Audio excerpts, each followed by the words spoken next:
Alright, so mga kapag mananayag, manlubay at mananuklas, na naman tayo sa ating video and for the third episode ng Sangre,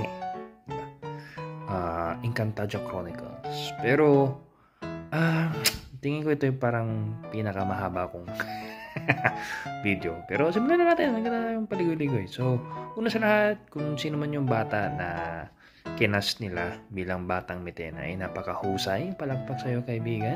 Ang ganda ng iyong pagkaka-arte. And thankful din na hindi lang puro sigaw yung nakita natin kay Rina Ramos this time around. Talaga nakapagsalita siya, napakita emosyon. Napakagaling talaga. Mahusay na actress. Siguro isa lang talaga from the first episode saka ngayong episode, ayaw ko lang talaga doon sa Higante. Kasi hindi maintindihan yung ilang pananalita niya paminsan.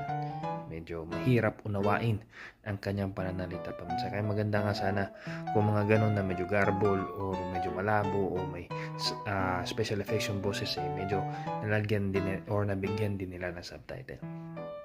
Pero at least nalaman natin na kung ano yung history ni Mitena. Yun nga lang, maraming katanungan, marami akong iniisip habang napapakinggan yung kwento niya. Pero isa is it's good na tayo manonood, nalaman natin yung kwento, yung buong kwento sa pamamagitan ng aklat o sa pamamagitan din ng flashback ni Mitena.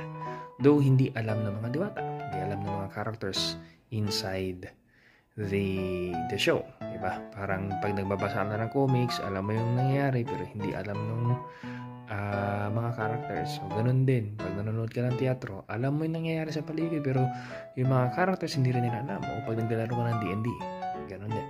So, alam natin na pagkamara siyang or inano siyang sumpa dahil nga Eve 3 siya. Though may mga bagay akong nakalimutan ko na kasi matagal na rin akong dinaano ng Encantadia like 2005 tapos 2016 hindi ko masyadong nasubaybayan 2005 lang.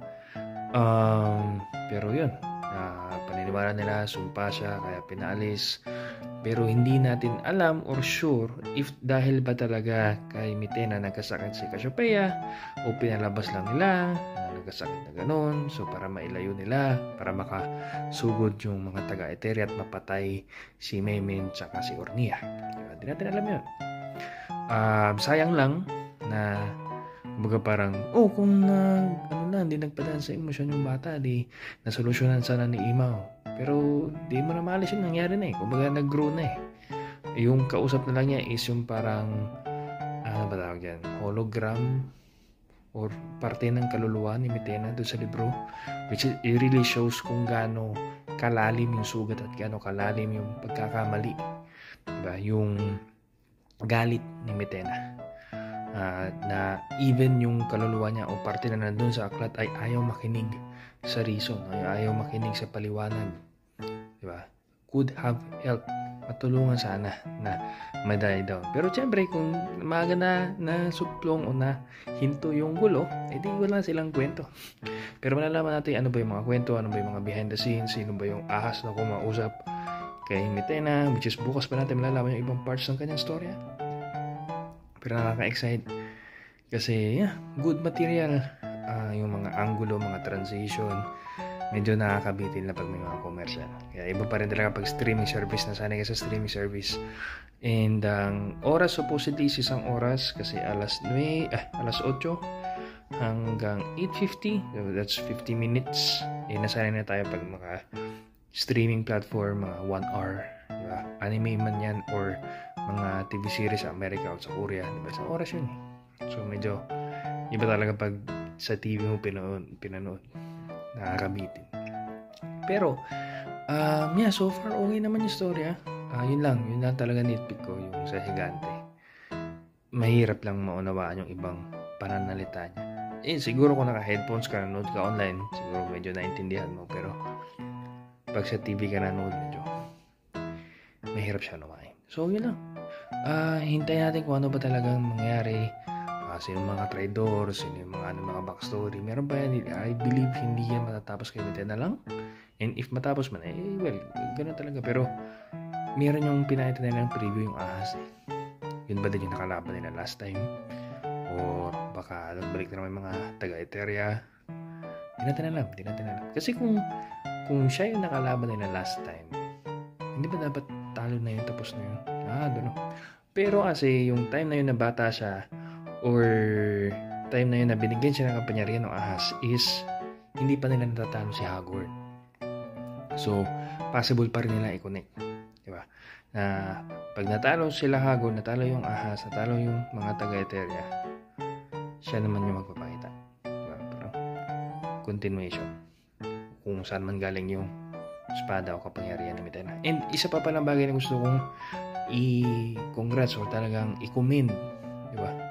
Doon sa Encantadia sa bago ngayon sa 2025 sa Sangre, is yung costume. Ang ganda ng costume ni Reyna Ramos. Pati yung opening, talagang may pagka Game of Thrones vibes talaga. Yun nga lang, sadly, TV series, gano'n naman sa streaming, di ba? Yung end credits at saka yung opening credits, yung pang-ubos oras most of the time. Pero yun kasi talagang like total of 1 hour or even sobra pa nga. Ito, may mga putol na nga ng commercial, bitin ba? Pero para lang siyempre mapahaba. Hindi naman siya yung episode 1 medyo nakakabitin na may parts doon na okay, pinakita lang saglit yung character tapos commercial na naman. Pero yung kahapon tsaka yung ngayon, kahit pa paano, tama lang naman yung pagka-break sa commercials. It's just that nakakabitin. Pero yun, at least meron tayong masusubaybayan pa bukas. Yan. Pero tulad nga sinasabi ko, baka hindi ko ito magawa araw-araw, lalo na kapag nagkatrabaho na. Pero as of now, ito ang ating opinion, komento sa palabas nating napanood sa ikatlong kabanata o ikatlong episode ng Sangre. As always, go na go and grow ng grow.